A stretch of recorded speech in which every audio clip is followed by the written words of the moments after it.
What's up, man? What's up, champ? That's the 18th green over there. This is my mom. Give me a hug. Hunter doesn't live here, right? No. Yeah.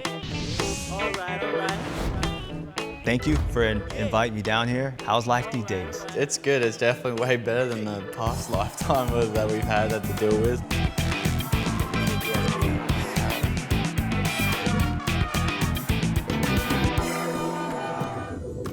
My dad worked at a factory, Coca-Cola. He'd working all day long, come home, and then I'll be like, oh, I want to go riding. Was there a lot entailed in pushing these kids, like, and wanting to ride, or did that kind of come naturally? I worked in construction, so I was a stucco guy. So you'd have to come home and unload like 300 pound worth of render bags, get them out and get the bikes in, then take them for rides. So it was always hard work, but they'd be sitting on the front of the house with their helmets, all their gear on, just sitting there waiting. And I'd be like, you got 30 minutes till it's dark, don't stop. And they just go and go and go and go. I remember Hunter said it when he won that Supercross Championship. They asked him if this is what you dreamed of. I can't say I ever dreamed of this as a kid because I didn't know this was possible, so I'm choked up. This is just surreal. We didn't dream of it. It was something we just watched and we rode our dirt bikes for fun. Yeah! I still remember back to my very first race ever on a 50. I think I got second in it. I came in, I was bawling my eyes out because I lost. Hunter did really good on 125 in Spain, got a contract, and Dad didn't really want to split up the family of having one go to Europe and then I'll stay home with Mom, so it was kind of like a package deal, like, hey, yeah, if Hunter's gone, we have a younger son who did not too bad, and they're like, okay, we'll get back to give us a bit, and a month or so later. No, the next night. Oh, the next night? Yeah. The next night they came back, they called and it's like, okay, we take him to him. 8,300 euros we had. And that had to last us as long as possible until the house sold. Plate of rolled oats with some apple and stuff on it, like that was 37 cents a bottle. So this is how you know what I'm talking about, you budget out. Oh yeah, them little tins of tuna in Europe, they're like 60 cents.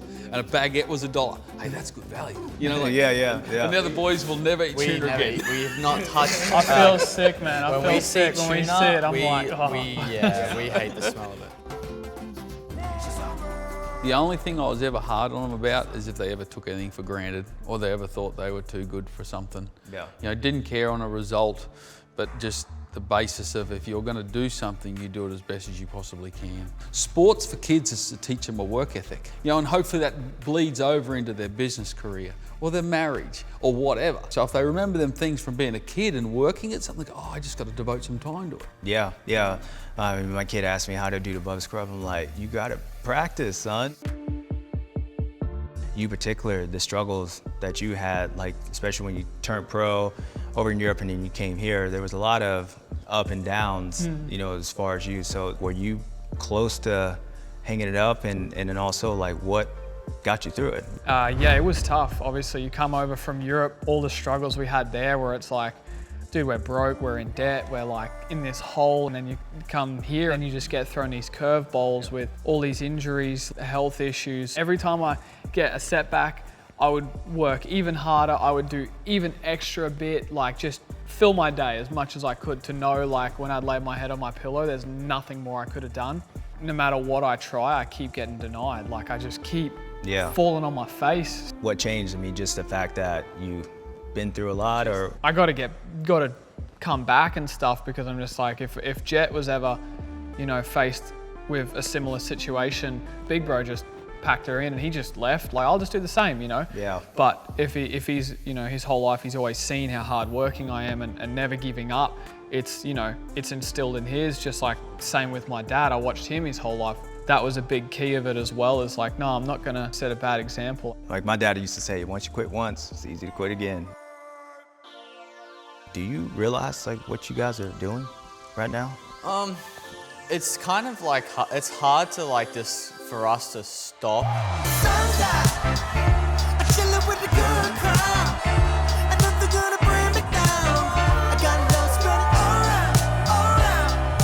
Both of you guys, not just you, both of you guys are the face of the sport and just everything that comes along with it. Like anybody that comes up in this class, you're gonna have to go through not only one, but like you as well. How has like the success for you personally, when you're so young and everything has came, like your style, like you're that next upcoming guy, like you're winning everything, it is easy to kind of get full of yourself, but I could tell by the two people sitting next to you, like, I don't believe that's gonna happen. I think we're the reason it hasn't happened, honestly. No, for sure.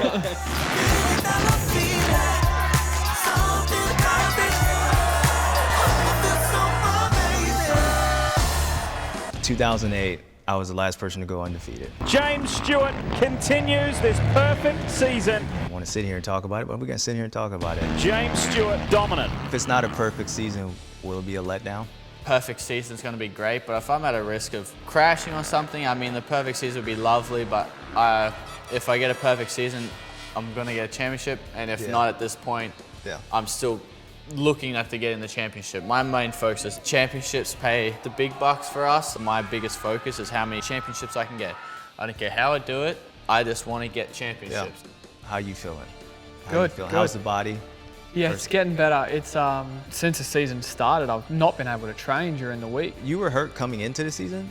Yeah, so the Monday before Parlour, I crashed last lap of my second moto at the farm. Torn the cartilage off ribs and stuff, and then just banged up. To be in the position I'm in still with having 50 points on the table for anyone to grab on those 2 DNFs, I think we're in a pretty good, blessed position.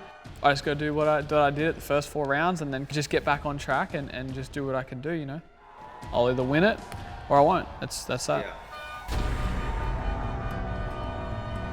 You know, eventually, you're going to 450 Supercross, and you guys are on the same team, and ultimately, the rivalry might be you two.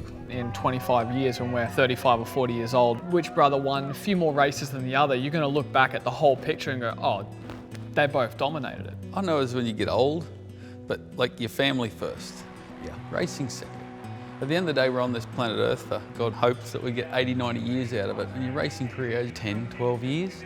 It's only a small portion. Never ever lose your brothers, because that's what you got to live with from the age of 30 onwards. Yeah. You know, this is a sport.